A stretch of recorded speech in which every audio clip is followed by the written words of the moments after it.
اعوذ باللہ من الشیطان الرجیم بسم اللہ الرحمن الرحیم الحمد للہ رب العالمین والصلاة والسلام علی محمد وآلہ الطاہرین سیما بقیت اللہ۔ سلسلہ گفتگو زیارت مبارکہ آل یاسین ہے اور ہم اس سلام پر پہنچے، السلام علیکہ یا باب اللہ والدیان دینہ۔ عرض کیا تھا کہ باب اللہ سے مراد اس زمانے میں وسیع پیغمبر، خلیفہ پروردگار، حجت خدا، امام مہدی صلوات اللہ علیہ، اور ہمارا یہ فریضہ ہے کہ ہم اپنے زمانے کے امام کی اطاعت کریں، ان سے دین لیں، چونکہ یہ وہی ہستی ہیں کہ جنہیں بینوان باب خدا پیغمبر اسلام نے منبع اور مصدر دین کے عنوان سے ہمارے لیے بیان کیا اور فرمایا انی تارک فیکم الثقلین کتاب اللہ و اطرتی اہل بیتی۔ قیامت تک یہ دو ہستیاں، قرآن صامت اور قرآن ناطق، یہ منبع دین ہے، ہم نے ان سے دین لینا ہے۔ جو بھی ان سے تمسک کرے گا وہ نجات پائے گا۔ لیکن ہم دیکھ رہے ہیں کہ اکثر مسلمانوں نے پیغمبر اسلام صلی اللہ علیہ وآلہ وسلم کے اس فرمان کو سنا تو ضرور، لیکن اطاعت نہیں کی۔ وہ خدا پر ایمان لاتے ہیں، اللہ کی عبادت بھی کرتے ہیں، پیغمبر پر بھی ایمان رکھتے ہیں، لیکن دین کو پیغمبر کی اہل بیت سے نہیں لیا، ہو سکتا ہے اصحاب سے لیا ہو اور لوگوں سے لیا ہو۔ حالانکہ اللہ تعالیٰ نے کبھی بھی ایسی عبادت کو قبول نہیں کیا کہ جو ایسی راہ سے لی جائے کہ جس راہ کو اللہ نے خود معین نہ کیا ہو۔ امام صادق علیہ السلام فرماتے ہیں کہ اللہ تعالیٰ کی سب سے پہلی نافرمانی جو ہے وہ خود ابلیس نے کی، کیونکہ اس نے اللہ کے حکم کے مد مقابل یہ کہا کہ تو مجھے معاف کر، میں آدم کو تو سجدہ نہیں کروں گا، لیکن اس کے عوض میں تیری ایسی عبادت کروں گا کہ جو نہ کسی فرشتے نے کی ہو اور نہ کسی پیغمبر نے۔ تو اللہ تعالیٰ نے کیا جواب دیا کہ مجھے تیری عبادت کی ضرورت نہیں ہے، میں اس عبادت کو چاہتا ہوں کہ جسے میں نے خود ارادہ کیا ہے، جو میں پسند کرتا ہوں، نہ کہ جو تو پسند کرتا ہے۔ شیطان نے اللہ کے حکم دیے گئے سجدے کو رد کیا، نافرمانی کی، تو پروردگار نے بھی اس کو رجیم قرار دیتے ہوئے نکال دیا۔ فرمایا فخرج منہا فإنک رجیم وإن علیک لعنتی الی یوم الدین۔ تا روز قیامت خدا نے اسے لعنت کا مستحق قرار دیا۔ اسی طرح ہم دیکھتے ہیں کہ مولا امام صادق علیہ السلام ایک اور روایت میں بنی اسرائیل کے ایک عالم عابد کا واقعہ بیان کرتے ہیں کہ جس نے اتنی اللہ کی عبادت کی کہ اس کا بدن جو ہے وہ سوکھی لکڑی کی مانت، بلکہ یعنی اتنا کمزور ہو چکا تھا جیسے ایک باریک سی لکڑی ہوتی ہے۔ تو اللہ تعالیٰ نے اس زمانے میں جو پیغمبر تھے ان کو وحی کی اور فرمایا کہ مجھے اپنی عزت اور عظمت کی قسم اسے کہو، اگر تو میری اتنی عبادت کر کہ تیری مثال اس چربی کی طرح ہو کہ جو ابلتی ہوئی دیگ میں وہ چربی پگھل جائے اور پھر اس کا نام و نشان نہ رہے، پھر بھی میں تیری عبادت کو قبول نہیں کروں گا، مگر یہ کہ اس طرح عبادت کر جس طرح میں نے فرمان دیا ہے۔ یعنی عبادت جس کی ہم کر رہے ہیں اللہ کی، تو اس کی مرضی سے ہونی چاہیے، نہ کہ ہماری اپنی مرضی سے۔ ایک اہم درس جو ہمیں ملتا ہے وہ یہ کہ اللہ کی حجتوں کے مد مقابل تکبر نہیں کرنا چاہیے، اپنی مرضی نہیں کرنا چاہیے، ان کے سامنے تسلیم ہوں، تواضع کریں، سر تسلیم خم کریں اور ان سے لیں۔ اب ہم آتے ہیں دیانہ دین کے حوالے سے۔ دیان کے کئی معنی ہیں۔ ایک معنی جو ہے وہ یہ ہے کہ لوگوں کو ان کی اجرت دینے والا، ان کے اعمال کا اجر دینے والا۔ بعض لوگ اسے دین پڑھتے ہیں، دیانہ دین، دین سے مراد جزا ہے، جیسے روز قیامت جو ہے پروردگار لوگوں کو ان کے اعمال کی جزا دے گا، اور حقیقت میں اسے دین پڑھنا چاہیے۔ دین کا بھی معنی تقریباً وہی ہے، لوگوں کے امور، اس لیے کہتے ہیں مالک یوم الدین، یعنی قیامت کے دن لوگوں کے امور جو ہے ان کا چونکہ مالک پروردگار ہے وہ حساب لے گا۔ ایک معنی جو ہے وہ دیان کا وہ قاضی ہے، جیسے اہل سنت کے ایک بہت بڑے عالم جناب زمخشری جو ہیں وہ یہ کہتے ہیں کہ یہاں دیان جو ہے وہ دایانتہ سے ہے، یعنی میں نے اس پر حکم دیا، اس کا فیصلہ کیا، اور اس کے بعد آگے لکھتے ہیں کہ امام علی علیہ السلام پیغمبر کے بعد اس امت کے دیان ہیں، یعنی اس امت کے قاضی ہیں۔ البتہ اس حوالے سے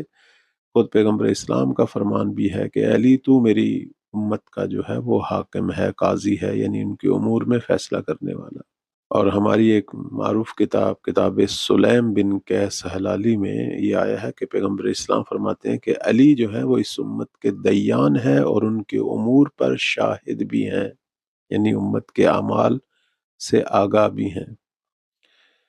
اور یہ جو صفت مولا علی کی ذکر ہوئی ہے یہ صرف امام علی سے خاص نہیں ہے، بلکہ تمام ائمہ کو یہ مقام حاصل ہے، جیسے کہ زیارت جامع کبیرہ میں ہم پڑھتے ہیں کہ آپ کے پاس ہے پیغمبر کی میراث، لوگوں کے امور کی بازگشت آپ کی طرف ہے، لوگوں کا حساب کتاب آپ کے سر پہ ہے، آپ کا حکم جو ہے وہ فصل الخطاب ہے، یعنی آخری فیصلہ آپ کا حکم ہے۔ چونکہ یہ جو منصب ہے یہ اللہ نے دیا ہے امت کے امور میں، جس طرح نبی کے بعد جو ہے وہ فصل الخطاب یعنی آخری حرف ہوتا ہے، اسی طرح ان کے بعد ان کے وصی کا حکم بھی آخری حرف ہوتا ہے۔ جس طرح لوگوں کے امور کی بازگشت پیغمبر کی طرف ہے، وہ امت کے امور کے ذمہ دار ہیں، ان کے اعمال کے شاہد ہیں اور ان کے امور میں حکم کرنے والے ہیں۔ یہی منصب جو ہے ان کے بعد وہ ان کے اوصیاء کا ہے، اس لیے پیغمبر اور ان کے اوصیاء کا مقام ہر چیز سے بالاتر ہے، حتیٰ ملائکہ سے۔ جیسے امام صادق علیہ السلام فرماتے ہیں کہ واقعہ معراج میں ایک مقام پر جناب جبرائیل نے، یعنی وقت نماز تھا، جناب جبرائیل نے اذان اور اقامہ کہی اور اس کے بعد پیغمبر سے کہا کہ اے محمد صلوات اللہ علیہ آپ آگے بڑھیں، یعنی امام جماعت ہوں ہم ملائکہ کی۔ تو پیغمبر اسلام نے فرمایا کہ اے جبرائیل آپ آگے بڑھیں۔ تو جناب جبرائیل نے کہا کہ جس دن سے اللہ نے ہم ملائکہ کو یہ حکم دیا کہ ہم آدم کو سجدہ کریں، اس کے بعد ہم نے پھر آدم اور اس کی اولاد پر ہم نے سبقت نہیں کی۔ تو عرض خدمت یہ ہے کہ یہ وہ ہستیاں ہیں کہ جن کا یہ مقام ہے، اور اس لیے آپ دیکھیں کہ قرآن مجید کے اندر یہ جو لفظ شاہد کی گفتگو ہوئی ہے بار بار، اس میں پیغمبر اسلام اور ان کے اوصیاء کا مقام ذکر ہوا ہے۔ ظاہر ہے یہ اعمال کے شاہد ہیں تو حکم کریں گے ان کے امور پر۔ جیسے سورہ بقرہ کی آیت نمبر 143 میں آپ ملاحظہ فرمائیں، اس میں اللہ تعالیٰ جو ہے وہ فرما رہا ہے کہ آپ لوگوں کے امور پر شاہد ہوں اور پیغمبر آپ پر شاہد، یعنی مطلب یہ ہے کہ اوصیاء جو ہیں وہ امت کے اعمال پر شاہد ہیں اور پیغمبر اوصیاء پر۔ اسی طرح جو ہے وہ سورہ ہود کی آیت نمبر 17 میں پروردگار فرما رہا ہے کہ وہ شخص جو اللہ تعالیٰ کی طرف سے روشن حجت رکھتا ہے اور اس کے بعد جو ہے اس کی طرف سے ایک شاہد بھی آتا ہے، اور یہاں مراد شاہد سے امیر المومنین صلوات اللہ علیہ۔ اب یہاں کوئی یہ نہ سوچے کہ جب امت کے امور اللہ نے پیغمبر اور اوصیاء کے سپرد کیے تو خود خدا یعنی گویا ایک طرف ہو گیا اور وہ ہمارے امور سے جو ہے اسے کوئی تعلق نہیں، ایسی بات نہیں ہے، بلکہ یہ اللہ کا ایک سسٹم اور نظام ہے۔ خدا ان تمام امور پر نگہبان ہے۔ خدا کی منشا کے بغیر تو کچھ بھی نہیں ہوتا۔ اصل خدا ہے، مرکز خدا ہے، وہ سرپرست ہے۔ جیسے امام صادق علیہ السلام فرماتے ہیں کہ اگر روز قیامت اللہ کے علاوہ کوئی اور ہو مثلا، اور لوگوں کے امور کا حساب کتاب کرنا شروع کر دے، تو 50,000 سال سے بھی زیادہ ٹائم گزرے گا لیکن لوگوں کے امور کا کوئی حال نہیں نکلے گا۔ یہ اللہ ہوگا کہ جو 1 ساعت میں تمام امور کو انجام دے گا۔ اللہ کی قدرت، اس کا نظام، اس کی حکمت، اس کی دقت، وہ کام جو اللہ نے چند لہجوں میں کرنے ہیں، وہ ہو سکتا ہے دنیا کی آج کی ٹیکنالوجی 50,000 سال میں بھی نہ کر سکے۔ تو اس وقت یعنی روز محشر ایک سسٹم اللہ قائم کرے گا کہ خدا اور اس کے ساتھ ملائکہ کی ایک فوج بالآخر یہ لوگوں کے حساب کتاب اور ان امور کو بہت ہی سرعت سے انجام دیں گے۔ اب ہم تفسیر قمی میں محمد و آل محمد کی روز محشر جو عظیم منزلتیں ہیں ان کی طرف اشارہ کریں گے کہ رسول خدا صلی اللہ علیہ وآلہ وسلم نے فرمایا کہ میں جب حوض کوثر پر آؤں گا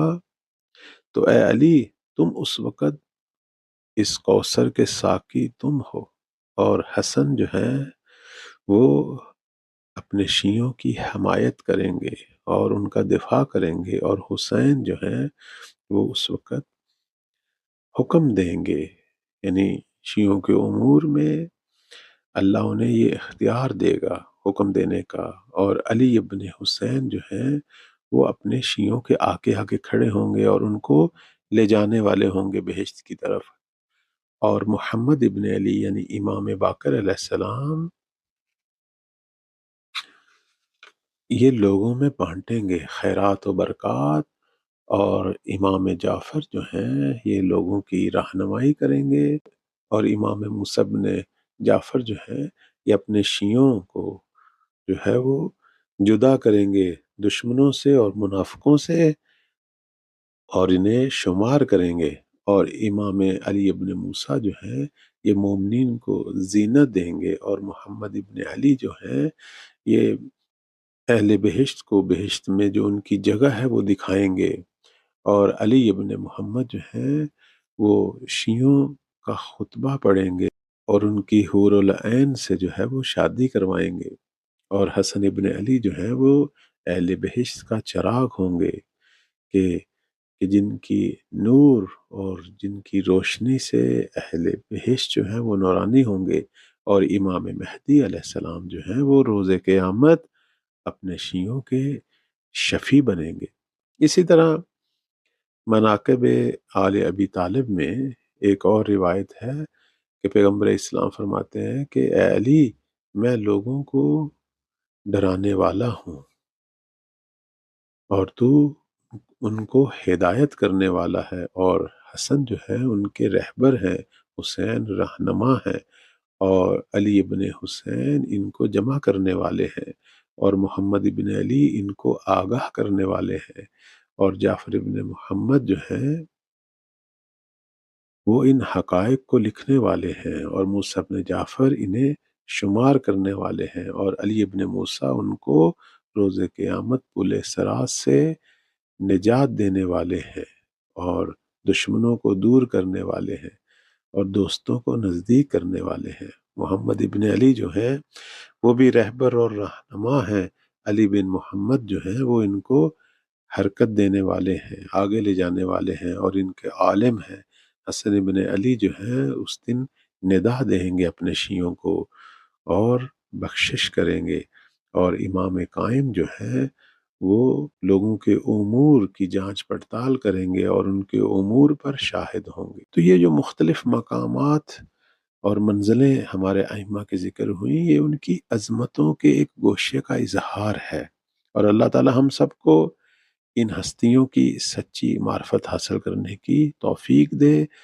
اور ان کے جو مقامات ہیں ان کو سامنے رکھتے ہوئے ان سے توسل اور ان سے مستفید ہونے کی توفیق دے۔ السلام علیکم ورحمۃ اللہ۔